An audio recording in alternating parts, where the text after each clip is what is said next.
Physics with Lalan YouTube channel එකට සියලුම දරුවන්ව ආදරයෙන් පිළිගන්නවා.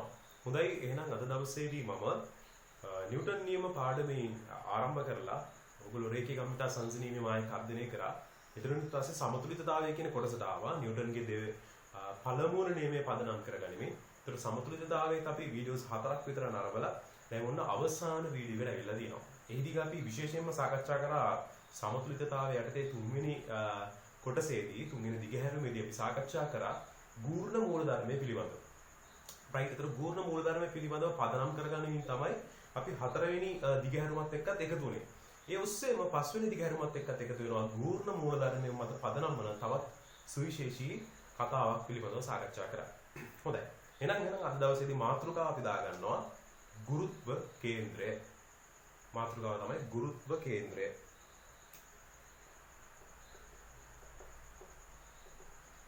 හොඳයි අපි සාකච්ඡා කරලා බලමු මොකක්ද මේ ගුරුත්ව කේන්ද්‍රය කියලා කියන්නේ. හරිද? ඒතර ගුරුත්ව කේන්ද්‍රය කියලා කියනකොටම තව වචනයක් ඔයගොල්ලන්ට මතක් වෙන්න ඕනේ ස්කන්ධ කේන්ද්‍රය කියන එක. හරිද? ස්කන්ධ කේන්ද්‍රය කියන එකත් මතක් වෙන්න ඕනේ ගුරුත්ව කේන්ද්‍රය කියනකොට. ඒතර දැන් ඔයගොල්ලෝ අහලා ඇති මේ වෙනකොටම ස්කන්ධ කේන්ද්‍රය ගුරුත්ව කේන්ද්‍රය කියන්නේ එකම දේ. වස්තුවක ගත්තොත් ස්කන්ධ කේන්ද්‍රයම තමයි ගුරුත්ව කේන්ද්‍රය වෙන්නේ. ඔන්න ඔහොම අහලා ඇති. නමුත් අපි තව ටිකක් ඉස්සරහට ගිහලා අපි අධ්‍යයනය කරලා බලනවා සෑම වස්තුවකදීම මේ ලක්ෂ දෙක එකම ලක්ෂය වෙනවද? right? එහෙම නැත්නම් වෙනස් වෙනවා නම් වෙනස් වෙන සාධක මොනවද කියන එක අපි සාකච්ඡා කරලා බලන්න ඕනේ. එහෙනම් මුලින්ම අපි ගුරුත්ව කේන්ද්‍රය කියන්නේ මොකක්ද? ස්කන්ධ කේන්ද්‍රය කියන්නේ මොකක්ද කියලා වෙන වෙනම අධ්‍යයනය කරලා ඉන්න. හොඳයි නේද? ගුරුත්ව කේන්ද්‍රය. වචනේ පරිසමාප්තියින්ම මෙතන සඳහන් වෙලා තියෙන ගුරුත්වය කියන එක. ගුරුත්වය කියන එක අයිසැක් නිව්ටන් යම් කිසි විදිහකින් හොයාගන්න නියමයක් යටතේ අපිට ඉදිරිපත් කරලා දෙනවා.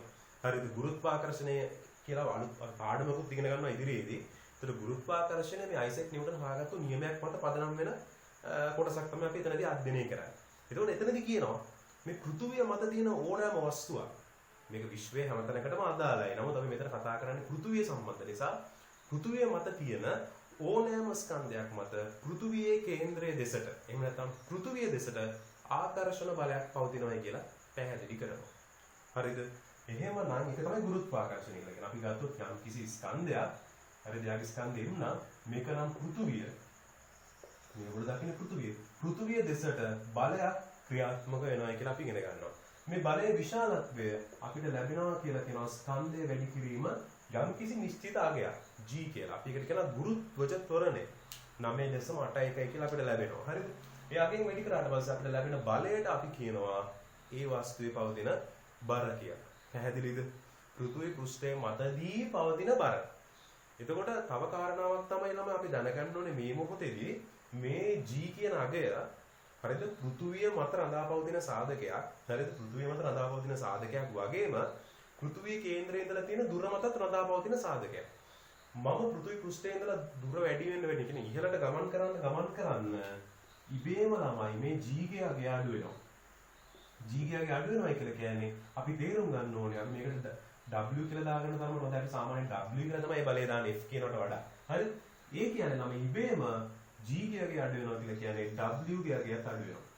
එහෙනම් පැහැදිලි ළමයි පෘථුවි පෘෂ්ඨයේ මතදී තමයි මම ඔය මනින්නේ මගේ බර කිලෝ 95යි කිලෝ 100යි කිලෝ 150යි කියලා හරි මනින්නේ පෘථිවි පෘෂ්ඨය මතදී.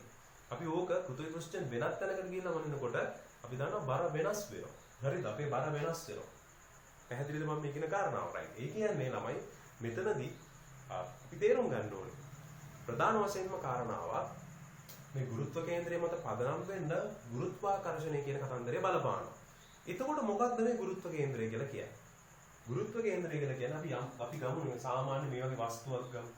මේ වස්තුව ගත්තොත් ළමයි මේ ටික අපි සටහන් කරගන්නවා. සටහන් කරගෙන අපි මෙතනට එමු ගුරුත්ව කේන්ද්‍රය කියන තැනට. අපි වස්තුවක් ගත්තොත් මේ වස්තුව හැදිලා තියෙන අති විශාල අංශුමය පද්ධතියකින්. අංශුමය ගත්තොත් විශාල පද්ධතියක් මේක ඇතුලේ තියෙනවා. අපිට ඒක ගණනය කරලා කරගන්න බැරි තරමට අංශුමය අපි කියනවානේ කුඩාම අංශු පරමාණුවක් දක්වා ආවට පස්සේ පරමාණු ඉතා විශාල ප්‍රමාණයකින් මේ පද්ධතිය නිර්මාණය වෙලා තියෙනවා. හරිද? එතකොට තමයි අපි නිකන් ගත්තොත් මේ කොටස් වල වෙන් කරගෙන ගියොත් අපිට වෙන් කරන්න බැහැ ඉතින්. right ඒ හැම එකකම ළමයි අපි එක කොටසක් ගත්ත කියලා මේ කොටස මෙතනින් පල්ලෙහාට ඇති කරනවා බරක්. අපි ඒක m1g කියලා ගන්න පුළුවන්. ඔය වගේ තව කොටසක් ගත්තොත් එතනින් එයාගේ බර පල්ලෙහාට ওই විදිහට ළමයි හැම තැනින්ම බර මොකද වෙන්නේ ළමයි? පහළට ක්‍රියාත්මක වෙනවා. හැම තැනින්ම ගත්තොත් මේ විදිහට බර ක්‍රියාත්මක. අපි තුමු සමාන කොටස් වලට කැඩුවේ කියලා. එතකොට ওই විදිහට හැම තැනින්ම මේ විදිහට බර පහළට ක්‍රියාත්මක වෙනවා. හැම අංශුවක්ම තමයි. එතකොට මේක එකම වස්තුවක් විදිහට සැලකුවොත් මේ අංශු සියල්ලම හදලා මේ අංශු සියල්ලෙන්ම එකතු කරලා ගත්තොත් නිශ්චිත හැඩයක් නිශ්චිත පරිමාණයක් තියෙන වස්තුවක් නම් හරිද? නිශ්චිත හැඩයක් තියෙන නිශ්චිත පරිමාණයක් තියෙන වස්තුවක් විදිහට මේක ගත්තොත් එතකොට දන්නවා අපිට නිශ්චිත විදිහට මේ අංශු ව්‍යාප්තිය එකම විදිහට තියෙනවා. එතකොට මේ සියලුම අංශුන් මගින් ක්‍රියාත්මක වෙන මේ ගුරුත්වාකර්ෂණ බලය එකතු වෙලා සංයුක්ත වෙලා එක ලක්ෂයකින් ක්‍රියාත්මක වෙනවා. අපි කියනවා මේ සම්පූර්ණ බලයන්නේ සංප්‍රයුක්ත බලය ක්‍රියාත්මක වන ලක්ෂයක් තියෙනවා. සියලුම ගුරුත්වාකර්ෂණ බලයන්නේ සියලුම අංශුන් මත ඇතිවෙන ගුරුත්වාකර්ෂණ බලයන්නේ සංප්‍රයුක්ත බලය ක්‍රියාත්මක වන පද්ධතිය තුල ලක්ෂයට අපි කියනවා ගුරුත්ව කේන්ද්‍රය කියලා. හරිද? ග්‍රැවිටි සෙන්ටර් එක. ගුරුත්ව කේන්ද්‍රය කියලා අපි කියනවා. කතන්දරේ පැහැදිලිද? හොඳයි. එහෙනම් ඕක තමයි අපි දැනගන්න ඕන සටහන. එතකොට ඕක වස්තුවෙන් වස්තුවට වෙනස් වෙන්න පුළුවන් ළමයි. වස්තුවෙන් වස්තුවට මේ ගුරුත්ව කේන්ද්‍රය වෙනස් වෙන්න පුළුවන්. හරිද? සමහර වෙලාවට වස්තුව ඇතුළේම ගුරුත්ව කේන්ද්‍රය තියෙන්න පුළුවන්. සමහර වස්තුන් වල මේ ගුරුත්ව කේන්ද්‍රය වස්තු පද්ධතියෙන් පිට තියෙන්න පුළුවන්. එහෙම වෙන අවස්ථාවක් තියෙනවා. හරිද? සමස්ත වස්තු පද්ධතියේ ගුරුත්ව කේන්ද්‍රය පිට තියෙන්න පුළුවන්. උදාහරණයක් විදිහට ගත්තොත් දැන් මෙවැනි වස්තු පද්ධතියක් ගත්තොත් හරිද? මෙවැනි වස්තු පද්ධතියක් ගත්තොත් මෙන්න මේ කොටසේ ගුරුත්ව කේන්ද්‍රය මේ මැද්දෙන් වගේ ක්‍රියාත්මක වෙනවා. මෙන්න මේ කොටසේ ගුරුත්ව කේන්ද්‍රය මැද්දෙන් වගේ ක්‍රියාත්මක වෙනවා. මේ කොටසේ ගුරුත්ව කේන්ද්‍රය මැද්දෙන් ගත්තොත් ඔය තුනේම සංප්‍රයුක්තය ගත්තොත් මෙයාගේ ගුරුත්ව කේන්ද්‍රය මැද්දෙන් එනවා මේ දෙන්නගේ ඒ කියන්නේ මේ ආසන්න වශයෙන් මෙන්න මේ වගේ තැනකින් ගුරුත්ව කේන්ද්‍රය පිහිටයි. මේක පස්සේ කියලා දෙන්න. දැනට නිකන් සරලව කිව්වේ මෙවැනි පද්ධතියක ගුරුත්ව කේන්ද්‍රය ගත්තොත් ළමයි තියෙන්න පුළුවන් ලක්ෂය තමයි මෙන්න මෙතන. පැහැදිලිද? දැන් සාමාන්‍ය මේ වගේ දණ්ඩක් ගත්තොත් ගුරුත්ව කේන්ද්‍රයේ තියෙන තැනින් අපි යම්කිසි බලයක් ඉහළට යෙදුවොත් ගුරුත්ව කේන්ද්‍රය ක්‍රියාත්මක වෙන තැනින් අපි යම්කිසි බලයක් මෙන්න මේ විදිහට ඉහළට යෙදුවොත් මේ mg ට සමාන f එකක් දුන්න කියලා හිතමුකෝ. mg ට සමාන f එකක් උඩට දෙනවා. අන්න එහෙම වුණොත් මේ පද්ධතිය අපිට සමතුලිතව තියාගන්න පුළුවන්.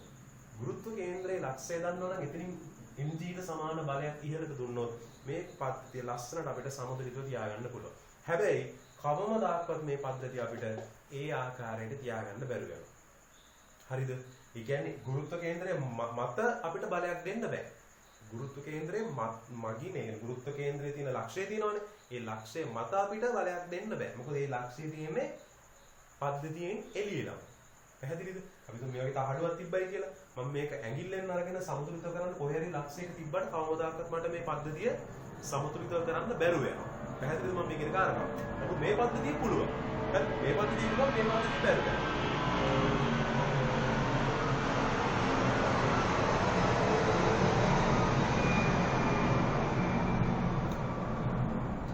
හොඳයි නම. එතකොට එහෙනම් අපි තේරුම් ගන්න ඕනේ. හැබැයි මතක තියාගන්න තන්තුවක් පාවිච්චි කරලා මේ පද්ධතිය සමතුලිත කරන්න පුළුවන්. හරිද?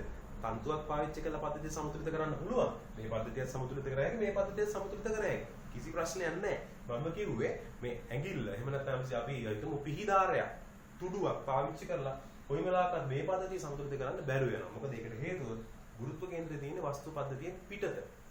පැහැදිලිද? වස්තු පද්ධතියෙන් පිටත. අන්න ඒකයි තියෙන ගැටලුව.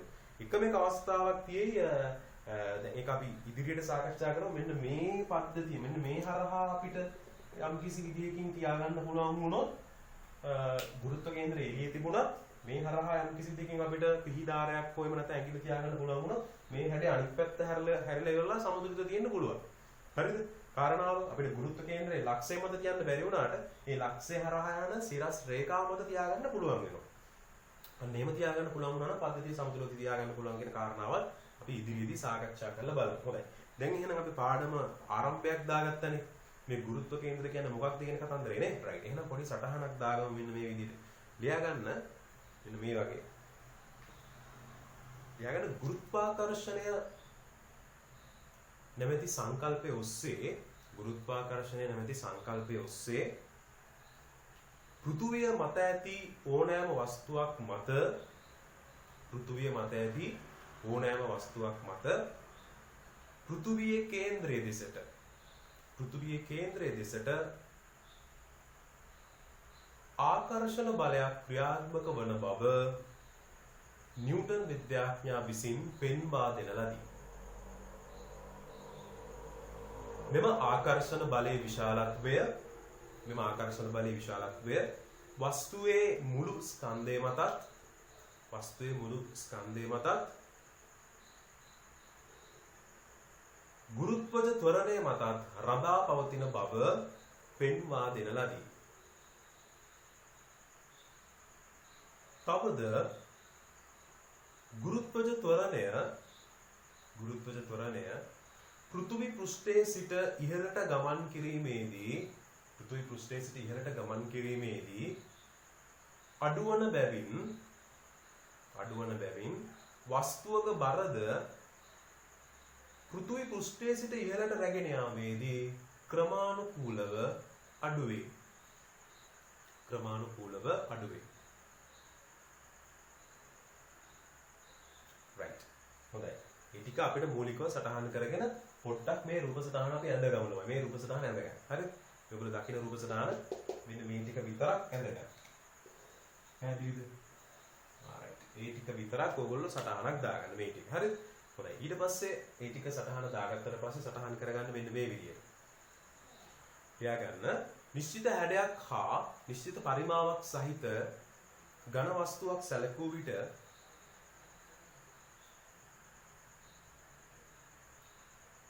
එම වස්තුව කුඩා අංශු සමූහයකින් සෑදී ඇති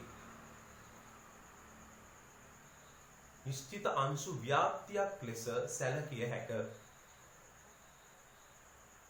මෙම සෑම අංශුවක් මතම පෘථුවිය දෙසට ආකර්ෂණ බලයක් ක්‍රියාත්මක වේ. මෙම ආකර්ෂණ බලවල සංප්‍රයුක්තය වස්තු පද්ධතිය තුල නිශ්චිත ලක්ෂයක් හරහා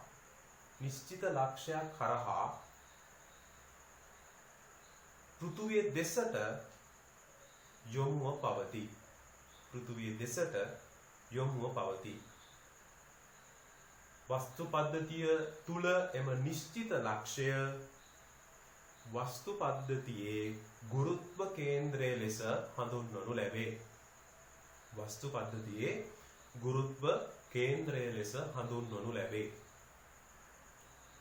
තවද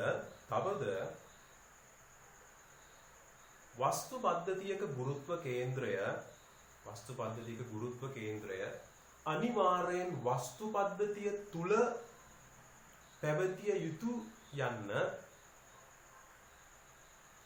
අනිවාර්යෙන් වස්තු පද්ධතිය තුල පැවතිය යුතු යන්න අනිවාර්ය නොවන අතර සමහර වස්තුන් වල එම ගුරුත්ව කේන්ද්‍රය වස්තු පද්ධතියෙන් පිටතද පවතී. හොඳයි. එහෙනම් මේ සටහන දාගත්තු ඔයගලන්ට පුළුවන් පොඩක් මෙන්න මේ රූප සටහන ඇඳගන්න. මේ රූප සටහන ඇඳගන්න ළමයි සාමාන්‍ය දණ්ඩක් ඇඳලා ඒ හැම තැනින්ම අංශු වල ඔයගොල්ලෝ mg කියලා දාගත්තත් කමක් නැහැ. හැම තැනින්ම සිම්පල් mg පහළට ක්‍රියාත්මක වෙනවා. අපිට ඉතා විශාල අංශු ප්‍රමාණයක් විතර ගන්න පුළුවන්. මේ හැම අංශුවකම සංප්‍රයුක්තය mg පල්ලහැට ක්‍රියාත්මක වෙනවා කියලා ඔයගලන්ට ගන්න හැකි. මේ සංප්‍රයුක්ත ක්‍රියාත්මක ලක්ෂ්‍ය අපිට g කියලා ගන්න පුළුවන්. හරිද? ඒක තමයි එහෙනම් ගුරුත්ව කේන්ද්‍රය කියලා කියන්නේ. මේ g කියලා ලිව්වේ අපි ගුරුත්ව කේන්ද්‍රය. හරි g කියලා ලිව්වේ ගුරුත්ව කේන්ද්‍රය.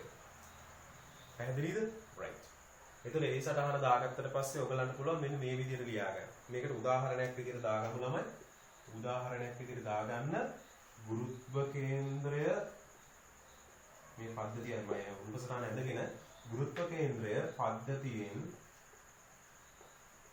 පිටත පවතී කියලා ලියා ගන්න. ගුරුත්ව කේන්ද්‍රය පද්ධතියෙන් පිටත පවතී. අන්න එහෙම සටහනක් දාගන්න ඕනේ. මේ රතුෙන් දාලා තියෙන්නේ මේ ගුරුත්ව කේන්ද්‍රය පද්ධතියෙන් පිටත පවතින විදිහ. හරිද? ඒ රූප සටහනත් ඔයගලන්ට උදාහරණයක් විදිහට දාගන්න පුළුවන් මෙයාම ඇඳගත්තට පස්සේ. හරි. ඊට පස්සේ පහලින් සටහනක් දාගන්න පුළුවන් ඔයගලන්ට මේ රූප සටහන දෙකම ඇඳලා පස්සේ ලියා ගන්න ඕනෑම වස්තු පද්ධතියක ගුරුත්ව කේන්ද්‍රය හරහා යන ගුරුත්ව කේන්ද්‍රය හරහා යන අක්ෂයක් ඔස්සේ ගුරුත්ව කේන්ද්‍රය හරහා යන අක්ෂයක් ඔස්සේ වස්තු පද්ධතිය සමතුලිත කරගත හැකි වේ. වස්තු පද්ධතිය සමතුලිත කරගත හැකි වේ. හරි. වස්තු පද්ධතිය සමතුලිත කරගත හැකි වේ. ඒ කියන්නේ තමයි අර මෙතනදී පැහැදිලි කරා වගේ ගුරුත්ව කේන්ද්‍රයේ තියෙන ලක්ෂය හරහා මම බලයක් දුන්නොත් ඔන්න මේ පද්ධතිය සමතුලිත කරගන්න පුළුවන්. ওই විදිහට මට පුළුවන් වෙනවා මේ දණ්ඩ සිරස්ව කරගත්ත කියලා හිතන්නකෝ. දණ්ඩ සිරස් කරගත්තාම ළමයි එතකොට බර ක්‍රියාත්මක වෙන්න මෙන්න මෙතන ඉඳලා පහළට. දැන් ගුරුත්ව කේන්ද්‍රය එතනමයි. ගුරුත්ව කේන්ද්‍රයේ පිහිටීම වෙනස් වෙන්නේ නැහැ කොයිම වෙලාවකවත්. හැඩය දැන් අපි හිතමු වස්තුවේ පිහිටීම වෙනස් කරනවා කියලා. වස්තුවේ පිහිටීම එහෙට මෙහෙට හරවනවා. එහෙට මෙහෙට හැරෙව්වයි කියලා. ගුරුත්ව කේන්ද්‍රයේ පිහිටීම වෙනස් වෙනවද? නැහැ. කිසිම වෙලාවක වෙනස් වෙන්නේ නැහැ. ගුරුත්ව කේන්ද්‍රයේ පිහිටීම වෙනස් වෙන්නේ. වස්තු පද්ධතිය තුල මැද තියෙනවා නම් මැදම තමයි තියෙන්නේ. වස්තුව තැනින් තැනට හැරෙවයි කෙලින් කරා අපි තිරස්ව තිබ්බා සිරස්ව තිබ්බා ඇල කරා මොන දේ කරා ගුරුත්ව කේන්ද්‍රයේ වස්තු පද්ධතිය මැද්දේ තියෙනවා නම් මැද්දෙම තමයි තියෙන්නේ. ඒක වෙනස් කරන්න බෑ. පැහැදිලිද මම මේ කියන එක? එහෙමනම් ළමයි මේ විදිහට තිබ්බොත් අපි මෙයාව බැලන්ස් කරන්න ඕන අපි දැන් බලය දෙන්න ඕනේ මෙන්න මේ කියන අක්ෂයේදී. මෙහෙම තිබ්බනම් හරි. ටික දුන්නා නම් ඒ රේඛාව දිගේ අපිට මෙයාව බැලන්ස් කරගන්න පුළුවන්. හරිද? හැඩය වෙනස් අපි හැඩේ නෙමෙයි අතරම කියන්නේ. පිහිටීම වෙනස් කරයි කියලා වස්තු එක එක පැති වල පිහිටීම වලට තිබ්බයි කියලා මෙයාව සමතුලිත කරගන්න බැරි කම නැහැ කරගන්න පුළුවන්. ඕනම දණ්ඩක් තිරස්ස සමතුලිත කරගන්නත් පුළුවන්. සිරස්ව හැබැයි ආනතව තිබ්බොත් පොඩ්ඩක් අපහසු වෙනවා. එතකොට අපි බලන්න ඕනේ සමතුලිත කරගන්න මොනවද කරන්න ඕනේ කියන කාරණාව. හරිද? right. දැන් එහෙනම් ඔය කතාව පොඩ්ඩක් පැහැදිලි කරගන්න පුළුවන් නේද තමයි ඔයගොල්ලෝ? හැඩේ තේරුම් ගන්න පුළුවන් නේ. එහෙනම් පොඩ්ඩක් මේක සටහනකුත් දාගන්න පල්ලෙහෙන් ආයෙ ලියා ගන්න. පොඩි සටහනක්. මේක ටිකක් වැදගත් සටහනක් වෙනවා. හරිද? ඔයගලන්ට වෙන පාටකින් දාගත්තත් ප්‍රශ්නයක් නැහැ. මේ සටහනක් දාගමු. ලියා ගන්න මේ වැදගත් එකක් කිව්වනේ මම මේ තුට්ටකට කලින්. ලියා ගන්න වස්තුවක පිහිටීම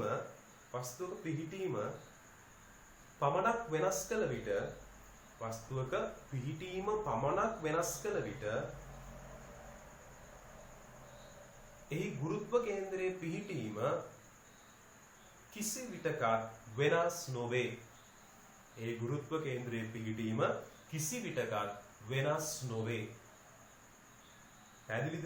වස්තුවේ පිහිටීම විතරයි වෙනස් කරන්නේ. හැබැයි අපි හිතුවොත් වස්තුව එකපාරම හැඩයම වෙනස් කළා දානවා. ඒ කියන්නේ හැඩය වෙනස් කරනවා කියන්නේ එකපාර අපි මේ වස්තුවේ කොටසක් කපලා දානවා. මෙතනින් අපි මෙහෙම කොටසක් කෑල්ලක් කපලා අයින් කරනවා.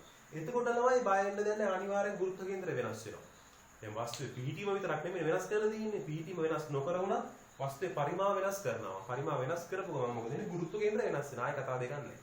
පැහැදිලිද? මම මේ කිව්වේ වස්තුවේ පිහිටීම වෙනස් කරොත් විතරක් ගුරුත්ව කේන්ද්‍රය වෙනස් නොවි පවතින. හරිද? කතන්දරේ පැහැදිලි? right. දැන් එහෙනම් අපි ওই ටික අවසන් කරනවා. ඕක තමයි ළමයි ගුරුත්ව කේන්ද්‍රය කියලා කියන්නේ. හරිද? ගුරුත්ව කේන්ද්‍රය යට කරන අපි යනවා. මම මේක කලිනුත් ඔයගලන්ට පැහැදිලි කරා. ඔය අපි තලීය වස්තු පද්ධතියක් ගමු. තල පද්ධතියක්. තලීය හැඩයට තියෙන වස්තු පද්ධතියක් ගත්තොත් හැබැයි අපි හිතමු යාගේ හැඩය සමාකාර නැහැ. සමමිතික නැහැ. අසමාකාර හැඩයකින් තමයි තියෙන්නේ. හැබැයි තලීය ලෙස ගන්න ඕනේ. නේද? පොළොවේ ලේසි වෙයි. මේකේ තලීය හැඩයක් තියෙන වස්තු පද්ධතිය මෙන්න මෙහෙම ගන්න. අපි දැන් මෙයාගේ ගුරුත්ව කේන්ද්‍රය දන්නේ නැහැ ළමයි. හරි? දැන් මේක පොඩ්ඩක් මේව තියෙනකොට සමහරක් වෙලා අපිට උඩ ගන්න අපහසු නිසා අපි ඔන්න මේ විදිහට ඇදගමු ටික. මෙහෙම ඇදගමු. ඔන්න ඔහොම ඇදගමු. හරි. දැන් ඔන්න මේ වගේ වස්තු පද්ධතියක් තමයි අරන් තියෙන්නේ. මේක තලීය විදිහට තමයි තියෙන්නේ. හරි? හොඳයි. එතන මේ කතා කරන කොටසට දාලා අපි පොඩි කෙටි මාතෘකාවක් දාගෙන අපි මේ කොටස සාකච්ඡා කරගෙන ඉදිරියට යමු. ලියා ගන්න මෙන්න මේ විදිහට. හරි? ලියා ගන්න තලීය අසමමිතික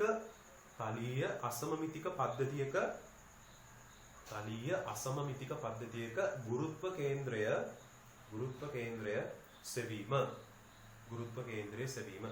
තලීය අසමමිතික පද්ධතියක් සමමිතික නෑ මේක. හරි? අසමමිතික පද්ධතියක ගුරුත්ව කේන්ද්‍රය සෙවීම. ඔක තමයි මාතෘකාව.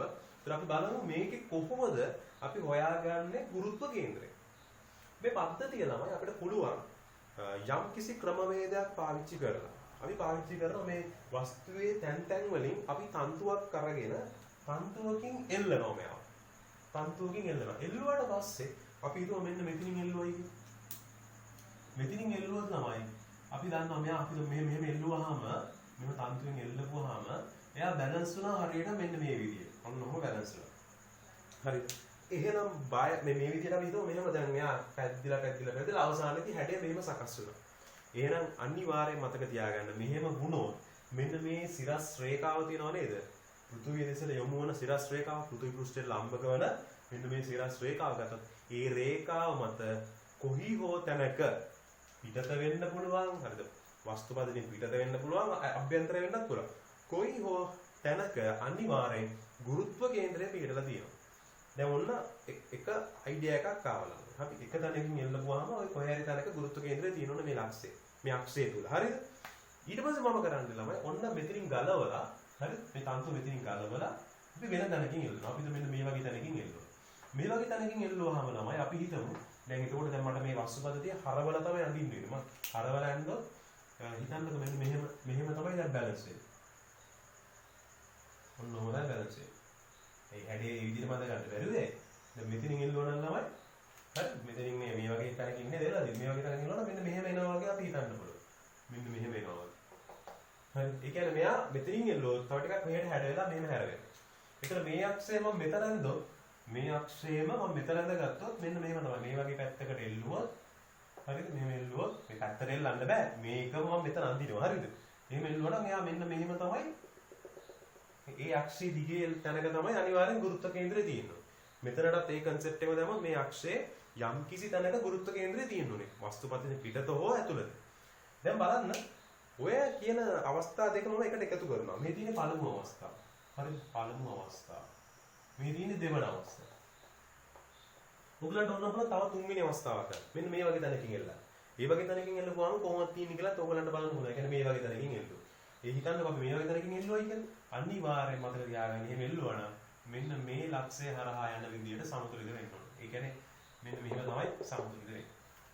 මේ පැත්තට ඒ කියන්නේ මේ අනිත් පැත්ත හැරිලා සම්පූර්ණයෙන්ම මේ පැත්ත හැරලා මෙන්න මේ වගේ තමයි ආයෙල්ලෙන්න පටන් ගන්න. මෙහෙම එල්ලෙන්න පටන් ගන්න. ඔන්න ඔය හරි. හැබැයි ඒකට ඒ වගේ එකක් ඒ. ඔය පැත්තට එල්ලුණා. හරිද? මම මේ කියන කතන්දරේ තේරෙනවද?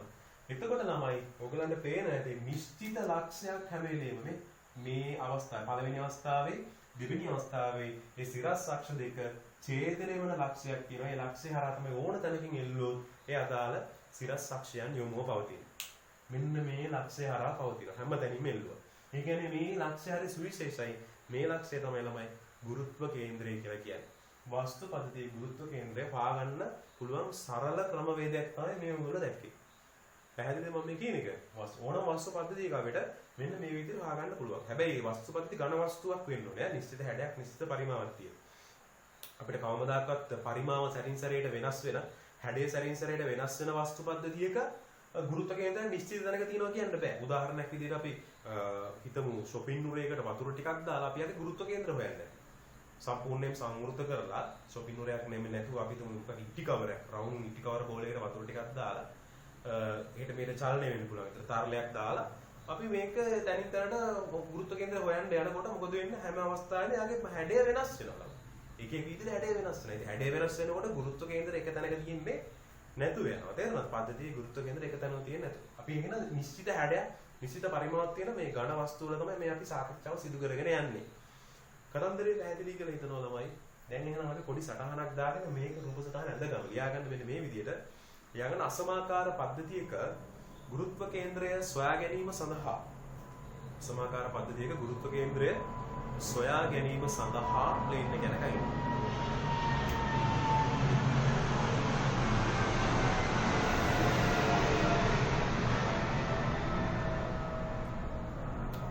ගුරුත්ව කේන්ද්‍රය සොයා ගැනීම සඳහා එම වස්තු පද්ධතියේ ස්ථාන කිහිපයකින් තන්තුවක්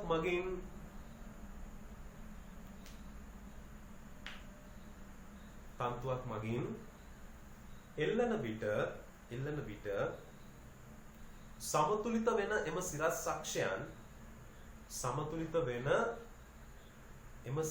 අක්ෂයන් ඡේදනය වන ලක්ෂය මගින් ගුරුත්ව කේන්ද්‍රය සොයාගත හැකි වේ. හරිද? හොඳයි. එහෙනම් මේ සටහන දාගෙන ඔයගලන්ට පුළුවන් මේ රූප සටහන් දෙකම අඳගන්න.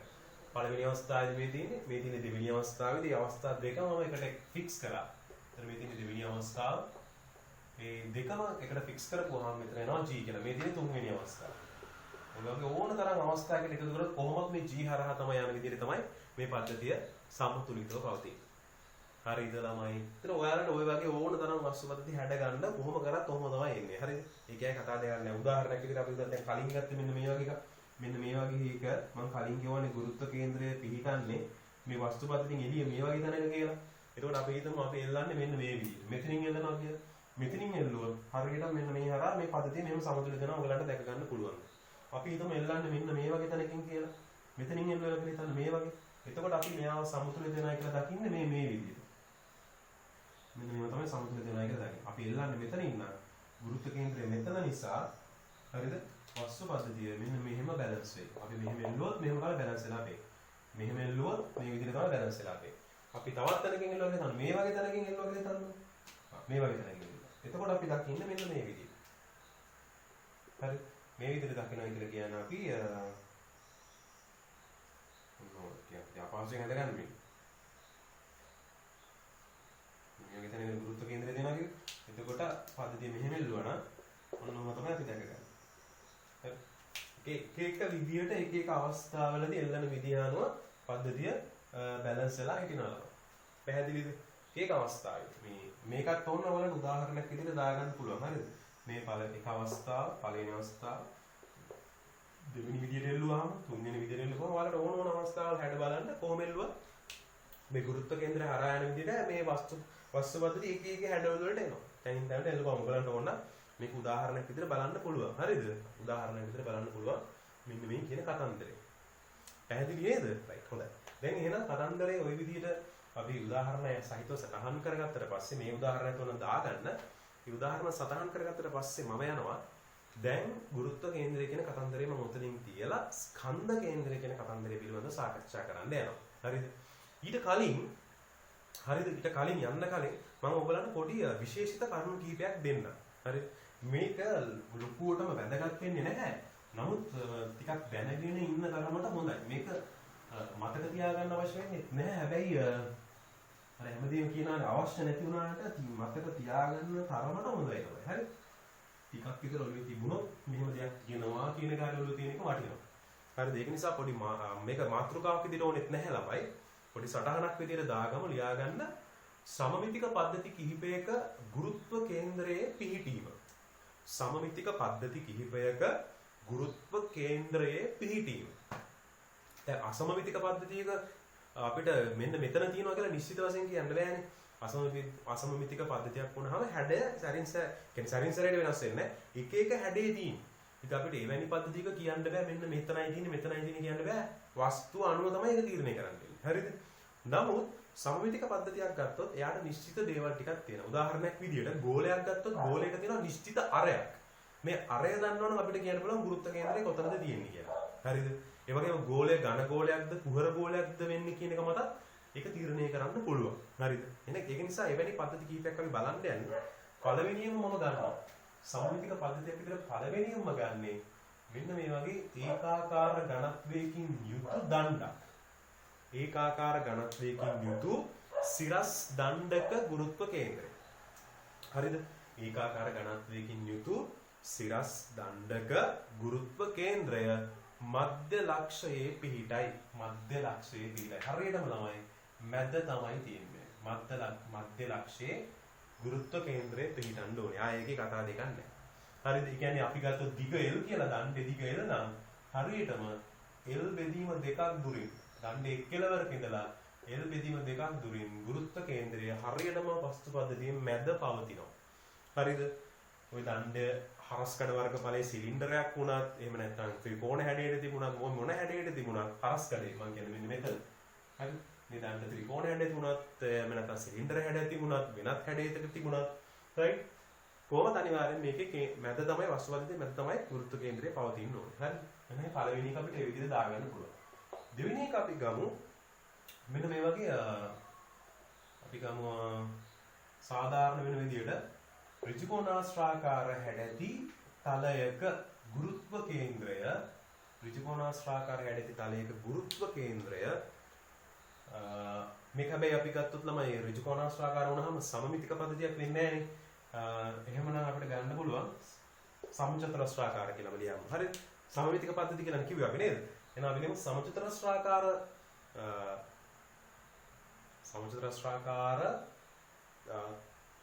තලීය පද්ධතියක. එහෙම නැත්නම් සමචතුරස්‍රාකාර තලයක ගුරුත්ව කේන්ද්‍රය හරිද? තලයේ කර්ණයන් ඡේදනය කරන ලක්ෂය තුල පවතී. කර්ණයන් ඡේදනය කරන ලක්ෂය තුල පවතී. මේ කියන්නේ මෙන්න මෙතන පවතින්න ඕනේ. පැහැදිලිද? මේක සමචතුරස්‍රාකාර තලිය එහෙම නැත්නම් තහඩුවක් විදිහට ගත්තොත් සමචතුරස්‍රාකාර තහඩුවක් විදිහට ගත්තොත් එයාගේ ගුරුත්ව කේන්ද්‍රය අනිවාර්යෙන් ළමයි අපි කියනවනේ මේක කර්ණයන් වෙන විකර්ණයන් කියලා නේ කියන්නේ හරිම වචනේ විකර්ණයන් මම හිතා. විකර්ණයන් ඡේදනය කරන ලක්ෂය තුල පවතිනවා. පැහැදිලිද ළමයි කතන්දරය? පැහැදිලි නේද? right. එතන ওই විදිහට අපිට මේක රොම්බසයක් වුණා නම් රොම්බසයේ ඒ විදිහම තමයි ළමයි.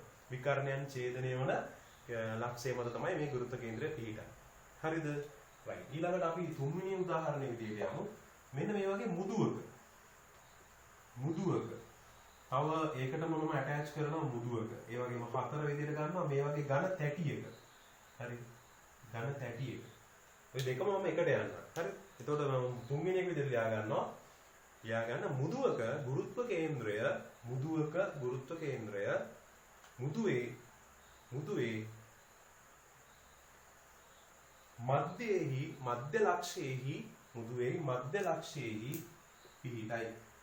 මුදුවේ මධ්‍ය ලක්ෂයේහි පිහිටයි. හරියටම මැද තමයි තියෙන්නේ.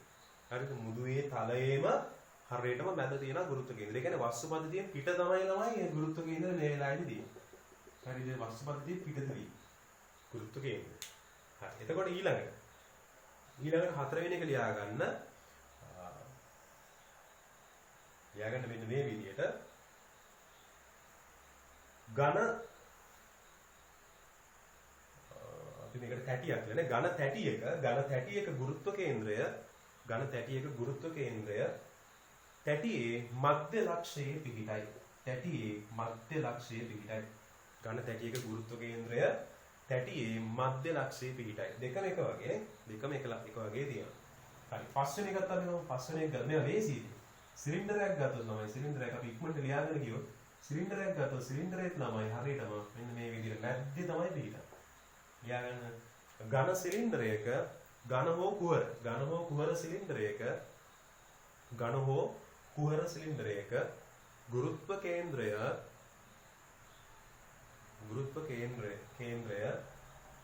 සිලින්ඩරයේ මධ්‍ය අක්ෂය හරහා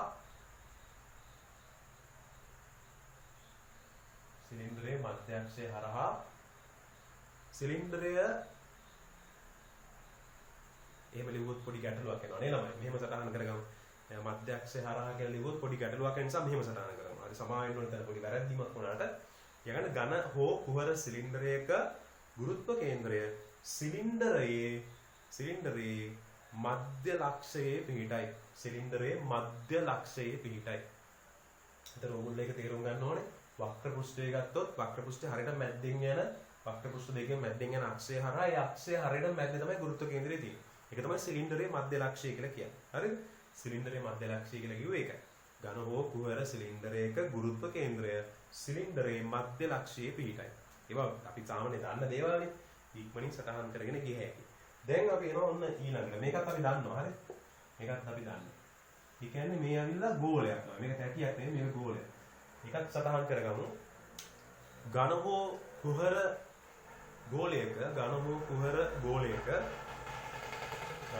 ගෝලයක ගුරුත්ව කේන්ද්‍රය ගෝලයේ මධ්‍ය ලක්ෂයේ පිහිටයි. ගෝලයේ ඇතුලේ තියෙනවනේ මැද ලක්ෂය. අන්න ඒ ලක්ෂය තමයි ගුරුත්ව කේන්ද්‍රය පිහිටන්නේ. පැහැදිලිද? මොන කතාන්දරද ළම. දැන් ඒතර මේ ටිකම අපිට සාමාන්‍යයෙන් අපිට සම්මිතික පද්ධතියේ දන්නම දේවල් ටික. දැන් පොඩ්ඩක් අපි බලමු මෙන්න මේව දන්නවද කියලා. මෙන්න මේ ටික දන්නේ නැත්නම් පොඩි සටහනක් දාගත්තට කමක් නැහැ ළමයි. දැන් මේවත් සමමිතිකයි පොඩ්ඩක් හැබැයි සම්මිතික පද්ධතිය මෙන්න මෙහෙම වෙනස් වෙනවා. බලන්න මේ පද්ධතිය. හරිද? මම ගන්නවා අවසානට ගත්තේ ඝන ගෝලයක්නේ. ඝන ගෝලයයි කුහර ගෝලයනේ. මම ගන්නවා මේ 7 වෙනි එක විදියට. මෙන්න මේ විදියට. අර්ධ ඝන ගෝලයක. අර්ධ ඝන ගෝලයක අපි හිතමු මෙයාගේ අරය දෙනවා ඔයගලන්ට කැපිටල් R කියලා. අරය කැපිටල් R. එතකොට අර්ධ ඝන ගෝලයක ළමයි මේ තියෙන යාගේ වක්‍ර පෘෂ්ඨය. එතකොට අර්ධ ඝන ගෝලයක අරය කොච්චර දුරකින්ද පිහිටන්නේ? අරය ළමයි පිහිටන්නේ මතක තියාගන්න අර වක්‍ර පෘෂ්ඨයේ ලක්ෂයේ ඉඳලා මම ඕන මේ ලක්ෂය ඕක කියලා ගත්තොත් ගුරුත්ව කේන්ද්‍රයේ පිහිටන තැනට තියෙන දුර ළමයි මම x කියලා ගත්තොත් x ලැබෙන්නේ කීයද? 3r බෙදීම 8යි. ඝන ගෝලයක ඔන්නෝම තමයි එන්නේ. 3r බෙදීම 8යි. අරයෙන් හරියටම 8න් 3ක්. වක්‍ර පෘෂ්ඨයේ ඉඳලා දෙන උස. හරිද? වක්‍ර පෘෂ්ඨයේ පල්ලෙහාට තමයි වැඩිපුරම ගුරුත්ව කේන්ද්‍රයේ බලපෑම වැඩිපුර අංශුමාන තියෙන පල්ලෙහාට උඩට යනකොට මේ හැඩේ වක්‍ර වෙනවනේ තමයි නේද? ඒතර පල්ලෙහාට තමයි ගුරුත්ව කේන්ද්‍රයේ වැඩිපුරම බරක් යොමු වෙන්නේ. කියන්නේ 8න් 3ක්ම පල්ලෙහාට සම්පූර්ණ අරෙන් 8න් 3ක් පල්ලෙහාට පිහිටනවා. ඒතර 8න් 5ක් උඩට. පැහැදිලිද මම කියන එක? right. එතකොට මේ විදිහට මේකත් පොඩ්ඩක් මතක තියාගන්න තරමට හොඳයි. මේකත් සටහනක් දාගන්නවා. එතකොට 8 වෙනි එක ගත්තොත් කුහර. දැන් මේ තියෙන්නේ ඝන අර්ධ ගෝලය. ඝන අර්ධ ගෝලය. හරි. මේ තියෙන්නේ දැන් කුහර අර්ධ ගෝලයක මොකද වෙන්නේ? කුහර අර්ධ ගෝලයක් මතක තියාගන්න ලේසි. හරිද? එයාගේ මේ වක්‍ර පෘෂ්ඨය ගත්තොත් මේක අරය නම් මම මේ ලක්ෂය අර විදිහටම ගන්නවා O සහ ගුරුත්ව කේන්ද්‍රයෙන් ලක්ෂය G කියලා. හරියටම ළමයි අරෙන් භාගයක් තමයි පවතින්නේ. හරිද? මෙතන ඉඳලා අරෙන් භාගයක් තමයි පවතින්නේ. හරියට මැද්දේ වගේ තමයි තියෙන්නේ. කුහර ගෝලයක තියෙන විශේෂත්වය ඒක. කුහර අර්ධ ගෝලයක මෙතන ඝන අර්ධ ගෝලයක මේ තියෙන කුහර අර්ධ ගෝලයක.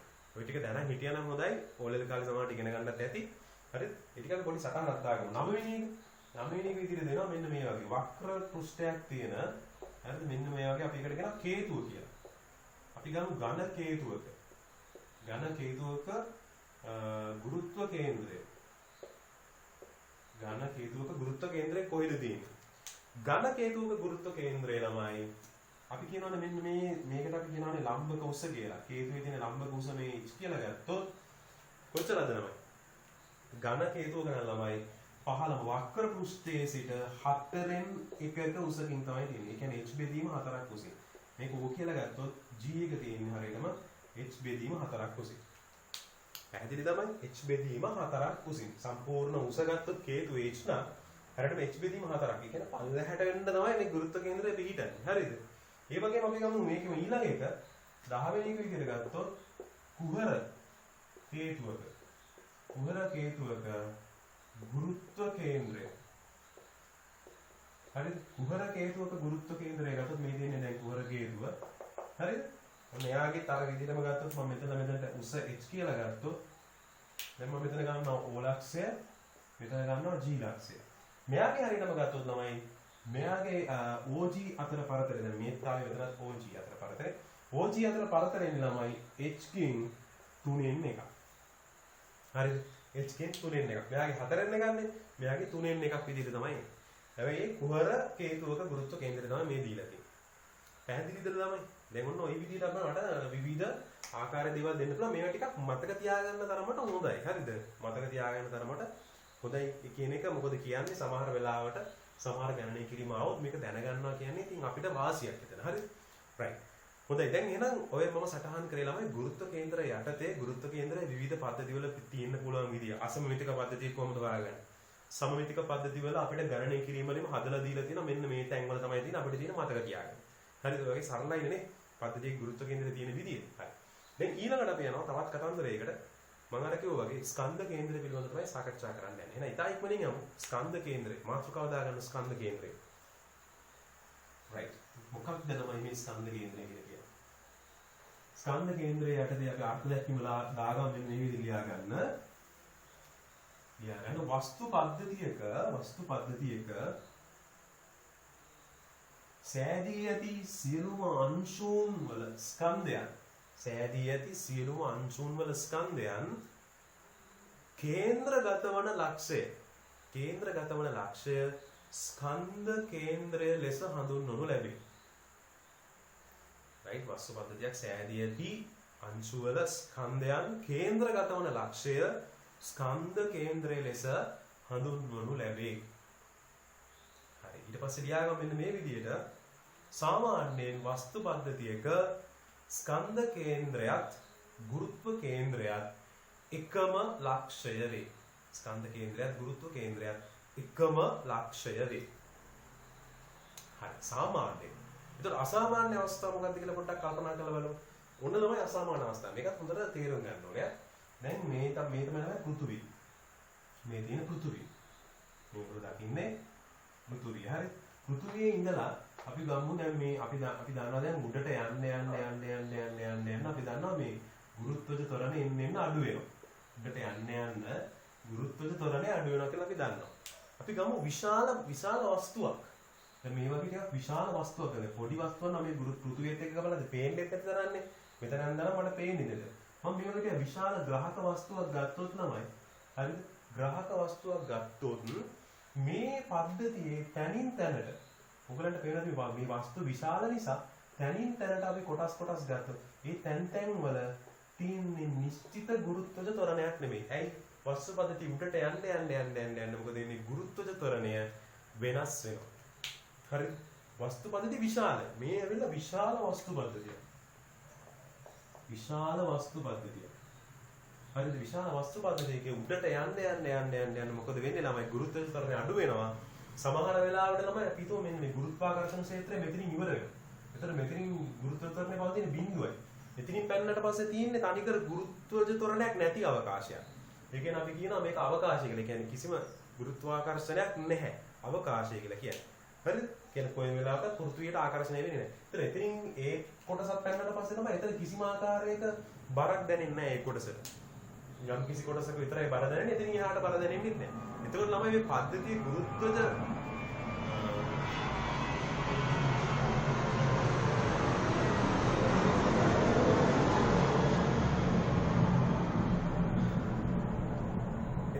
මේ පද්ධතියේ ගුරුත්වජ ත්වරණය තනින් තනට වෙනස් වන නිසා හරිද? ගුරුත්ව කේන්ද්‍රය කියන එක පද්ධතිය අර කලින් වගේ නිශ්චිත තැනක පවතින්නේ නැහැ. ඒ කියන්නේ තනින් තනට වෙනස් වෙලා තියෙන නිසා සම්ප්‍රයුක්ත වෙනස් වෙලා වෙනස් තැනකට එනවා. ඒ කියන්නේ මෙන්න මේ වගේ තැනකට ඒ සාධාරණ සම්ප්‍රයුක්ත ගුරුත්ව කේන්ද්‍රය. නමුත් මෙම පද්ධතියේ ස්කන්ධ කේන්ද්‍රය ටිකක් උඩට වෙන්න තියෙයි ළමයි. මේ තියෙන යාගේ ස්කන්ධ කේන්ද්‍රය. අපි ඒක ඕනනම් G' කියලා ගමු. G' තියෙන උඩින් ස්කන්ධ කේන්ද්‍රය උඩින් තියෙනවා. හරිද? ඊට පල්ලෙන් තමයි ගුරුත්ව කේන්ද්‍රය තියෙන්නේ. පැහැදිලිද? එතකොට මේ G කියලා කිව්වේ ගුරුත්ව කේන්ද්‍රය. හරි? ගුරුත්ව කේන්ද්‍රය මෙතන G' කියලා කිව්වේ ස්කන්ධ කේන්ද්‍රය. ඔන්න ඔය ටික අපි තේරුම් ගන්න ඕනේ. ගුරුත්ව කේන්ද්‍රය ස්කන්ධ කේන්ද්‍රය එකම තැනක නොපිහිටන්නේ ක්ෂේත්‍රය ඇතුලේ වස්තු පද්ධති ඉතා විශාල වෙනකොට.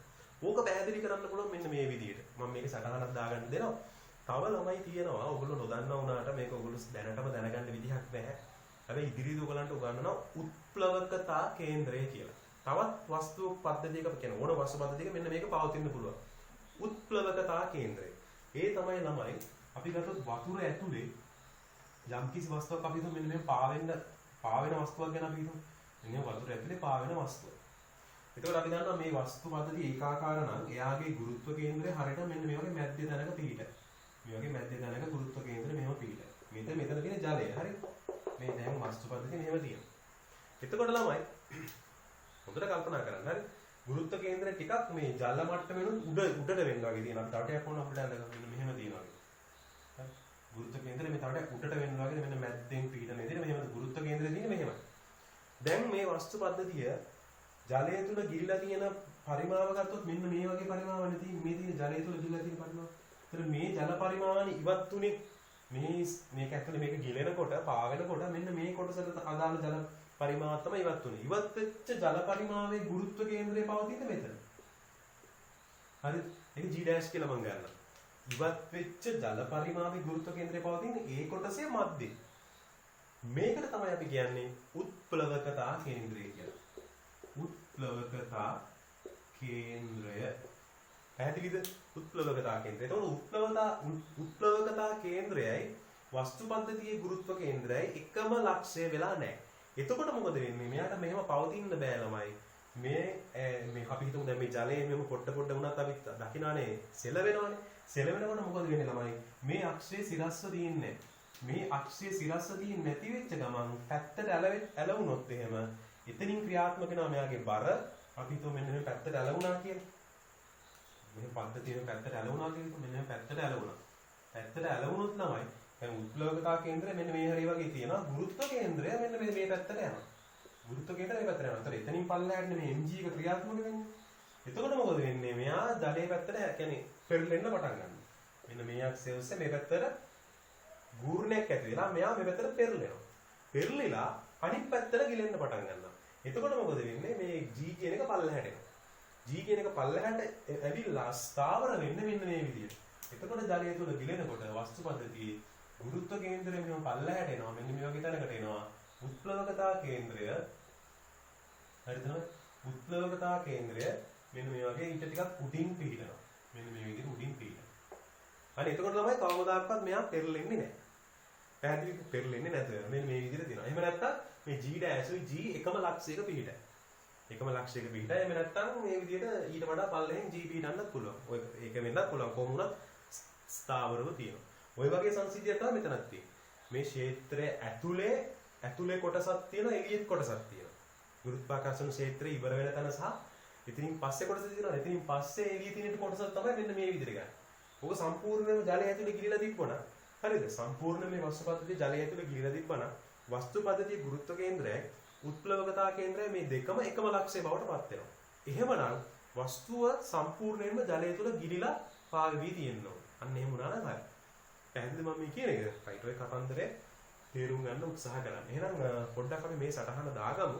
අපි මෙතනදී උත්ප්ලවකතා කේන්ද්‍රය ගැන සටහන් කරගන්නේ නැහැ. මම නිකමට මේ වීඩියෝ සටහන ඔයගලන්ට ඇතුළත් කරේ ටිකක් දැනගන්න ඕන නිසා කියලා. හරිද? හොඳයි එහෙනම් මේ පොඩ්ඩක් සටහනක් දාගමු ලියාගන්න. විශාල වස්තු පද්ධතිවල ගුරුත්වාකර්ෂණ ක්ෂේත්‍රයට යටත් වීමේදී වස්තු පද්ධතියේ තනින් තැනට ගුරුත්වජ ත්වරණය වෙනස් වන නිසා ගුරුත්ව කේන්ද්‍රයක් වස්තු පද්ධතියේ ස්කන්ධ කේන්ද්‍රයක් එකම ලක්ෂයක නොපවතී කියලා බලන්න පුළුවන්. මෙන්න මේ රූප සටහන ඇඳ ගන්න.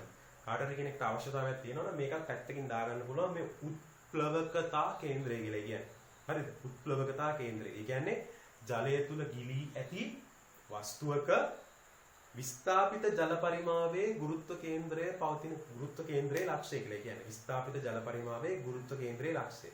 මේ වස්තුව නිසා විස්ථාපිත ජල පරිමාවේ ගුරුත්ව කේන්ද්‍රයේ ලක්ෂය තමයි උත්ප්ලවකතා කේන්ද්‍රය කියලා කියන්නේ. පැහැදිලිද මම මේ කියන එක? රයිට්. හොඳයි ඒකත් ඕන පැත්තකින් සටහනක් දාන්න බලන්න. මේක තමයි ප්‍රධාන වශයෙන් මට ඕනේ. මේක අපි ඉදිරියට උගන්වනවා. ප්‍රවස්තිකය කියන පාඩමේදී ඉදිරියේදී උගන්වන්න නියමිතයි. හරි. දැන් ඔයක තමයි එහෙනම් ළමයි ස්කන්ධ කේන්ද්‍රය පිළිබඳව පැහැදිලි කරන්න ඕනේ. දැන් එහෙනම් අපි කතන්දරේ හරියටම තේරුම් ගත්තා. හරිද? දැන් මෙතනින් එහාට තව අපි ඉගෙන ගන්න තියෙනවා. මේකේ තව දේවල් ටිකක් අපි සටහන් කරගන්න වෙනවා. ලියා ගන්න ළමයි දැන් අපි ගණන් හදන්න තමයි යන්නේ. ගණන් හදන්න අවශ්‍ය කරන දත්ත ටික අපි මේ විදිහට රැස් කරගන්නවා. දැන් අපි දන්නවනේ එහෙනම් ස්කන්ධ කේන්ද්‍රයේ ගුරුත්ව කේන්ද්‍රය එකම ලක්ෂයක පිහිටනවා. සාමාන්‍ය පෘථිවි පෘෂ්ඨය මත පවතින හරිද? කුඩා වස්තුවක ගත්තොත් මේ දෙකම එකයි. එකයි බය වෙන්න දෙයක් නැහැ. අපි විශාල වස්තු ගන්න නැහැනේ. ඉතින් අපි පෘථිවි පෘෂ්ඨය මත පවතින කුඩා වස්තු තමයි ගන්න. ගෝල හැම එකම ගුරුත්ව කේන්ද්‍රය ස්කන්ධ කේන්ද්‍රය එකම ලක්ෂය තමයි. දැන් බය වෙන්න දෙයක් නැහැ. හරි. දැන් එහෙනම් මෙහෙම සටහනක් දාගන්න. ලියා ගන්න. මෙන්න මෙහෙම right. වස්තුන් වල සමමිතික වස්තුන් වල right. සමමිතික වස්තුන් අපිට මොකද හදන්න පුළුවන් සමමිතික වස්තුන් වල විතරයි. අසමමිතික බැරි නිසා. සමමිතික වස්තුන් වල ගුරුත්ව කේන්ද්‍රයන් ඒක රේඛීය වන විට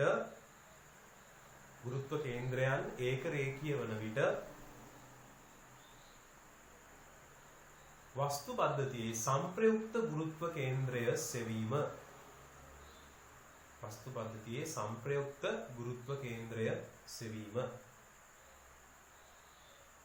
හරි. වගේ මාතෘකාවක් ලියා ගන්න ඇති නේද?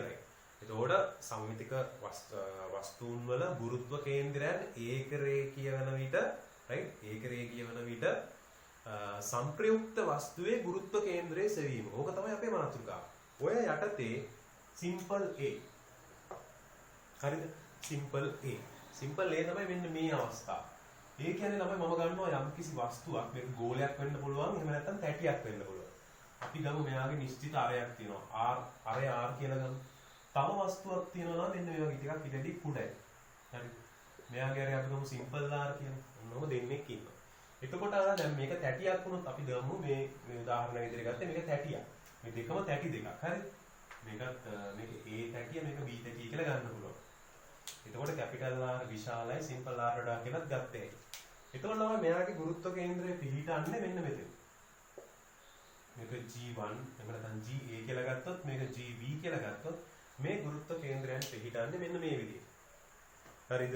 එතකොට මෙන්න මේ පද්ධතියේ තව ස්කන්ධයක් වුණා මෙතන ඇඩ් කරන්නත් පුළුවන්. මේ හැබැයි හැම ස්කන්ධයක් ගත්තාම ඒගොල්ලන්ගේ ගුරුත්ව කේන්ද්‍රයන් ඒක රේඛීය වෙන විදිහට තමයි තියෙන්නේ. මේ එකම රේඛාව ඔස්සේ පවතින විදිහට ගුරුත්ව කේන්ද්‍රයක් තිබුණොත් මේ පද්ධතියේ මෙවැනි පද්ධතියක සංප්‍රයුක්ත ගුරුත්ව කේන්ද්‍රය කොතනද තියෙන්නේ? ඒ කියන්නේ මේ වස්තු දෙකම සැලකුවොත් ඒ දෙකටම අදාළ ගුරුත්ව කේන්ද්‍රය තියෙන්නේ කොතනද? හරිද? තනි වස්තුවක් ගත්තොත් මෙයාගේ මැද. තනි වස්තුවක් ගත්තොත් මේ තැටියේ මැද. ඔය වස්තු දෙකම එකට ගත්තොත් මේ තැටි දෙක එකට අලවලා ගත්තොත් එහෙනම් කොහෙද ගුරුත්ව කේන්ද්‍රය තියෙන්නේ? හරිද? එහෙනම් මෙහෙම අපි simple A කියලා ලියුවේ. simple A යටතේ සටහනක් දාගමු. මෙහෙම ලියාගමු. ලියාගන්න මෙන්න මේ විදිහට. ඒකාකාර ඝනත්වයෙන් යුතු වස්තුන් දෙකක් ඒකාකාර ඝනත්වයෙන් යුතු වස්තුන් දෙකක් හෝ ඊට වැඩි ගණනක් ඒක රේඛීය වන ලෙස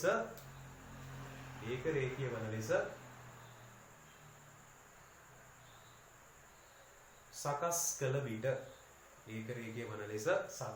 විට කියලා ලිව්වා. හරිද? මෙන්න මේ රූප සටහන ඇඳගත්තා.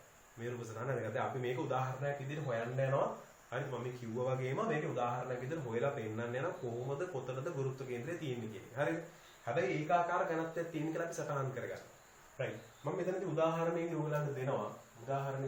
R කියන්නේ සෙන්ටිමීටර් 20යි, සිම්පල් R කියන්නේ සෙන්ටිමීටර් 10යි කියලා. දැන් මම ඔයගලන්ට හොයන්න කියනවා මෙයාගේ ගුරුත්ව කේන්ද්‍රය කොතනද තියෙන්නේ කියලා. අන්න එවැනි අවස්ථාවකදී මතක තියාගන්න ගුරුත්ව කේන්ද්‍රය හොයන ක්‍රමවේදයක් තියෙනවා. ඒක නිසා අපි මේ උදාහරණය පැත්තකින් සටහනක් දාගන්න මෙන්න මේ විදිහට ලියාගන්න මෙවැනි පද්ධතිවල සංප්‍රයුක්ත ගුරුත්ව කේන්ද්‍රයේ සෙවීම සඳහා සංප්‍රයුක්ත ගුරුත්ව කේන්ද්‍රයේ සෙවීම සඳහා ගූර්ණ මූලධර්මය භාවිත කරනු ලැබේ. හරිද? දැන් එහෙනම් මතක තියාගන්න ඕනේ ගූර්ණ මූලධර්මය. මතක් කරගන්න ගූර්ණ මූලධර්මය. රයිට්. ඒ කියන්නේ ඒ වගේම අපි තව දැනගන්න ඕන දෙයක් තමයි එකක් මේ වාක්‍යෙම සටහන් කරගන්න මෙවැනි ආකාරයේ පද්ධතියක ගුරුත්ව කේන්ද්‍රය රයිට් ගුරුත්ව කේන්ද්‍රය වස්තුන් දෙකේ ගුරුත්ව කේන්ද්‍රයේ අතරමැද පවතී. ඒක අපි කලින් පැහැදිලි කරලා තියෙනවා ළමයි. වස්තුන් දෙකක් මේ විදිහට දෙපැත්තේ තියෙනවා නම් ගුරුත්ව කේන්ද්‍රය මැද්දේ තමයි තියෙන්නේ. ගුරුත්ව කේන්ද්‍ර යා කරන රේඛාවේ පිටත පවතින්න බෑ. ඇතුලේ තමයි තියෙන්නේ. අපි අර සාකච්ඡා කරේ ළමයි. හරිද? අර ගූර්ණ යටතේදී එකම දිශාවට තියෙන බල දෙකක සංප්‍රයුක්ත බලය තියෙනෝනේ ඒක හරියට මැද්දෙන් කියලා. එහෙම කියලා දුන්න මතකයි නේද? අන්න ඒ වගේ මෙතනදී මේ ගූර්ණ මූලධර්මය පාවිච්චි කරනකොට මැද්දෙන් තමයි ගුරුත්ව කේන්ද්‍රය තියෙන්නේ. හරිද? මේ දෙන්නගේ මැද්දේ. එතකොට එහෙමනම් මට පුළුවන් මේ අගය දාගන්න මේ වගේ තැනකින් දාගත්තොත් මම ගන්නවා මේක G ඩෑෂ් කියලා ගන්න. G ඩෑෂ් කියලා කියන්නේ එතන සංප්‍රයුක්ත ගුරුත්ව කේන්ද්‍රය. G යනු සංප්‍රයුක්ත ගුරුත්ව කේන්ද්‍රය. මට ඒක පුළුවන් සටහනක් දාගන්න. හරිද? ඒ ටික සටහන් කරගත්තට පස්සේ දැන් මම ඒ දුර හොයන්න ඕනේ. මම හිතන්නේ මම හොයන්නේ A ලක්ෂයේ සිට දුර කියලා. දැන් A ලක්ෂයේ සිට දැන් ඒ කියන්නේ A ලක්ෂය කියලා කියන්නේ GA කියන පොයින්ට් එකේ ඉඳලා දුර හොයන්නේ. මම ඒ දුර x කියලා ගත්තොත් අනිත් පැත්තට තියෙන දුර ගන්න පුළුවන් මට සෙන්ටිමීටර් 30 ඍණ x කියලා. ඒ වැඩි කමක් නැහැනේ. මෙතන ඉඳලා මෙතනට සෙන්ටිමීටර් 20යි මෙතන ඉඳලා 10යි. එහෙනම් මේ ගුරුත්ව කේන්ද්‍ර අතර පරතරය GA සිට GB දක්වා අතර පරතරය සෙන්ටිමීටර් 30යි. එහෙනම් මෙතන ඉඳලා මෙතනට x කියලා ගත්තොත් එහා පැත්ත 30 ඍණ x කියලා ගන්න පුළුවන්. හරිද? දැන් එහෙනම් මම මේක පැත්තකින් ඕන ඇඳගත්තොත් හොඳට බලන්න. මෙතනින් මම පැත්තකින් ඇඳ ගන්නවා. මෙතන තියෙන්නේ GB, මෙතන තියෙන්නේ GA, මෙන්න මේ වගේ තැනක තියෙනවා G dash කියලා. හරිද? මෙතන මෙතනට තියෙන දුර x කියලා ගත්තොත් මෙතන තියෙන දුර එන්නේ 30 ඍණ x. හොඳට තේරුම් ගන්න. එතන මෙයා මතින් ක්‍රියාත්මක වෙනවා පල්ලෙහාට බරක්. ඒක මට ගන්න පුළුවන් MAG. මෙයා මතින් පල්ලෙහාට ක්‍රියාත්මක වෙනවා බරක්. ඒක MBG කියලා ගන්න පුළුවන්. හරිද? හරි. එතන මෙයාට දීලා තිබ්බනේ ඒකාකාර ඝනත්වයක් තියෙන වස්තු පද්ධතියක් කියලා. එහෙනම් මට පුළුවන් මේ පද්ධතියේ හරිද? වස්තුවේ නැත්නම් වස්තු වල ඝනත්වය මට අතින්ම දාගන්න පුළුවන්. ඒක දෙන්න ඕනේ නැහැ පද්ධතිය. ගානේ දෙන්න ඕනේ නැහැ. හරිද? මම ගන්නවා රෝ කියලා. මේ වස්තු වල ඝනත්වය රෝ කියලා ගන්න. එතකොට මට ලියන්න බැරිද තමයි මේ ස්කන්ධය MA කියන එක ලියන්න බැරිද? ඝනත්වය ඇසුරින් ලියා ගන්න බැරිද? මේවා තැටිනේ ළමයි. යම්කිසි ඝනකම ගැන හිතන්න නැතුව අපිට ගන්න පුළුවන් නිශ්චිත තැටියක්. ඝනකමක් නැතිව නිශ්චිත තැටියක්. ඒතර අපිට ඒකෙදි අවශ්‍ය වෙන්නේ පෘෂ්ඨ වර්ගඵලය. හරිද? අපිට ඕන ඝනකම දීලා තියෙන ඝනකම තෝරන්න ගන්න පුළුවන්. ඝනකම D කියලා ගමු ප්‍රශ්නයක් නැහැ. ඒක දීලා නැහැ. ඕන මේ තැටියේ ඝනකම D කියලා ගමු කිසි ප්‍රශ්නයක් නැහැ. හරිද? එතකොට දැන් ස්කන්ධය කියන එක එන්නේ ඝනත්වය වැඩි කිරීම තැටියේ පරිමාව. තැටියේ ඝනත්වය වැඩි කිරීම තැටියේ පරිමාව. එතන මට මේ MA ව ලියා ගන්න පුළුවන් ක්‍රමයක් තියෙනවා. හරිද? පරිමාව එන්නේ ළමයි phi r වර්ගය වක්‍ර පෘෂ්ඨයේ වර්ගඵලයේ ඝනත්වයෙන් වැඩි කරපම් පරිමාව වෙනවා. ඒක වැඩි කරනවා ඝනත්වයෙන්. එතකොට එනවා ස්කන්ධය. G වලින් ආපුවාම ඔන්න එනවා MAG. මම කියන එක තේරෙනවද? ওই විදිහට මට මෙතනත් ලියන්න පුළුවන් MVG ව. එතකොට එන්නේ එතන phi simple r වර්ගයේ වතාවක් d. හරිද? ඒ වගේම වැඩි කරන්න ඕනේ ρ වලින් ආයෙනවා g වලින් වැඩි වෙනවා. ඒ තමයි MV ගේ ස්කන්ධය. එතකොට තමයි g dash කියලා කියන්නේ මේ දෙදෙනාගේම ගුරුත්ව කේන්ද්‍රය තියෙන තැනනේ. g dash කියලා කියන්නේ. එතකොට අපි ඉගෙන ගත්ත ගුරුත්ව කේන්ද්‍රය කියලා කියන්නේ ස්කන්ධ කේන්ද්‍රයමයි. එතකොට ස්කන්ධයන් දෙකම කේන්ද්‍රගත වන තැන. එහෙනම් එතනින් තමයි ළමයි සම්පූර්ණ බර ක්‍රියාත්මක වෙන්න ඕනේ. මෙතනින් තමයි එන්න ඕනේ ළමයි MAG ධන MBG කියලා කියන්නේ. මේ දෙකේම එකතුව මෙතනින් තමයි ක්‍රියාත්මක වෙන්නේ. G dash ලක්ෂය හරහා. හරිද? ඒ කියන්නේ මේ දෙදෙනාගේම බර ක්‍රියාත්මක වන ලක්ෂය G dash කියලා ගන්න පුළුවන්. දැන් එහෙනම් මට පුළුවන් මෙන්න මේක ගූර්ණ මූලධර්ම යටතේ හොයාගන්න. ගූර්ණ මූලධර්මයේ මොකද කියන්නේ? පද්ධතියේ මම දානවා G dash සහ ගූර්ණය දානවා. G dash හරහා. කැමති දිශාවට දාන්න. මෙන්න මේ දිශාවට G dash හරහා දාන්න. හරි G dash හරහා මෙන්න මේ විදිහට මම ගූර්ණය දාන ගූර්ණ මුලද. එතකොට එනවා තමයි මෙතනදී G dash හරහා ගන්නකොට සම්ප්‍රයුක්ත පද්ධතියේ ඉන්නේ බිඳුවයි තමයි.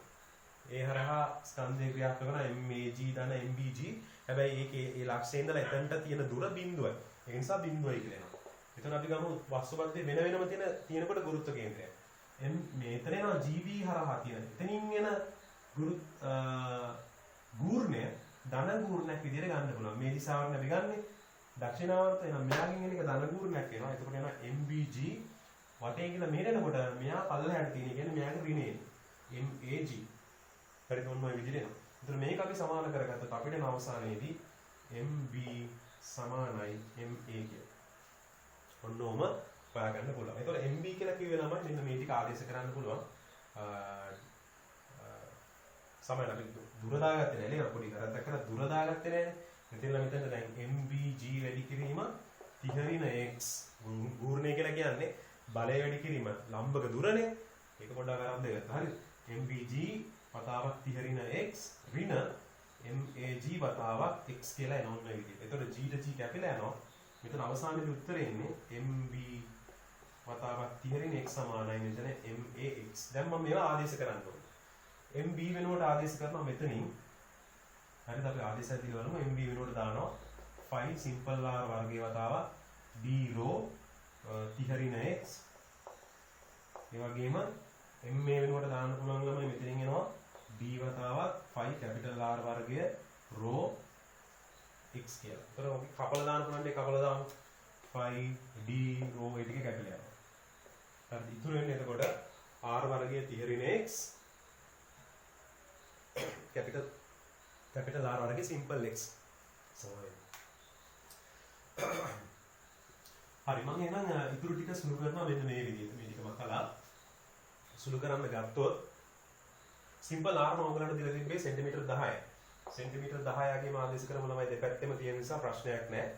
සෙන්ටිමීටර් 10 ආදේශ කරොත් එනවා 10 වර්ගය කියලා එන්නේ. හරි? ඊළඟින x.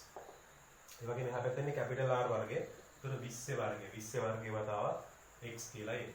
මේක සුළු කරොත් තමයි අපිට එනවා මෙතනින් එනවා 100යි. ඊළඟින x.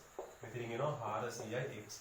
මෙතනින් කැපුණා 4යි 4යි x ට මේ ඍණ x මෙහෙ පැත්තට අපවම ධන x වෙනවා 30යි. එහෙනම් මෙතන එන්නේ 5යි x සමානයි 30යි. x සමානයි 6යි සෙන්ටිමීටර කියලා එනවා. x සමානයි 6 සෙන්ටිමීටර. ඒ කියන්නේ 6 සෙන්ටිමීටර දුරින් තමයි මෙතන ගුරුත්ව කේන්ද්‍රය තියෙන්න ඕනේ ඒ ලක්ෂයේ ඉඳලා. ඒතර එහා පැත්තට සෙන්ටිමීටර 24ක්. අර කුඩා ආරයේ තිබිච්ච පැත්තේ ඉඳලා සෙන්ටිමීටර 24ක් ගුරුත්ව කේන්ද්‍රේ ඉඳලා මේ පැත්තේ ඉඳලා 6ක්. ඔන්න ඔය ආකාරයට මට සුළු කරලා ගන්න පුළුවන් වෙනවා. පැහැදිලිද මම මේ කියන කාරණාව? ඔය ඝන තැටියක. ඔන්න ඔය ආකාරයෙන්ම ඔය උදාහරණයම ගන්න පුළුවන් ළමයි ඝන කුහර ගෝල දෙයක්. අර ඔය විදිහටම අරගෙන ඝන කුහර ගෝල දෙකක් විදිහට හදාගෙන යන්න.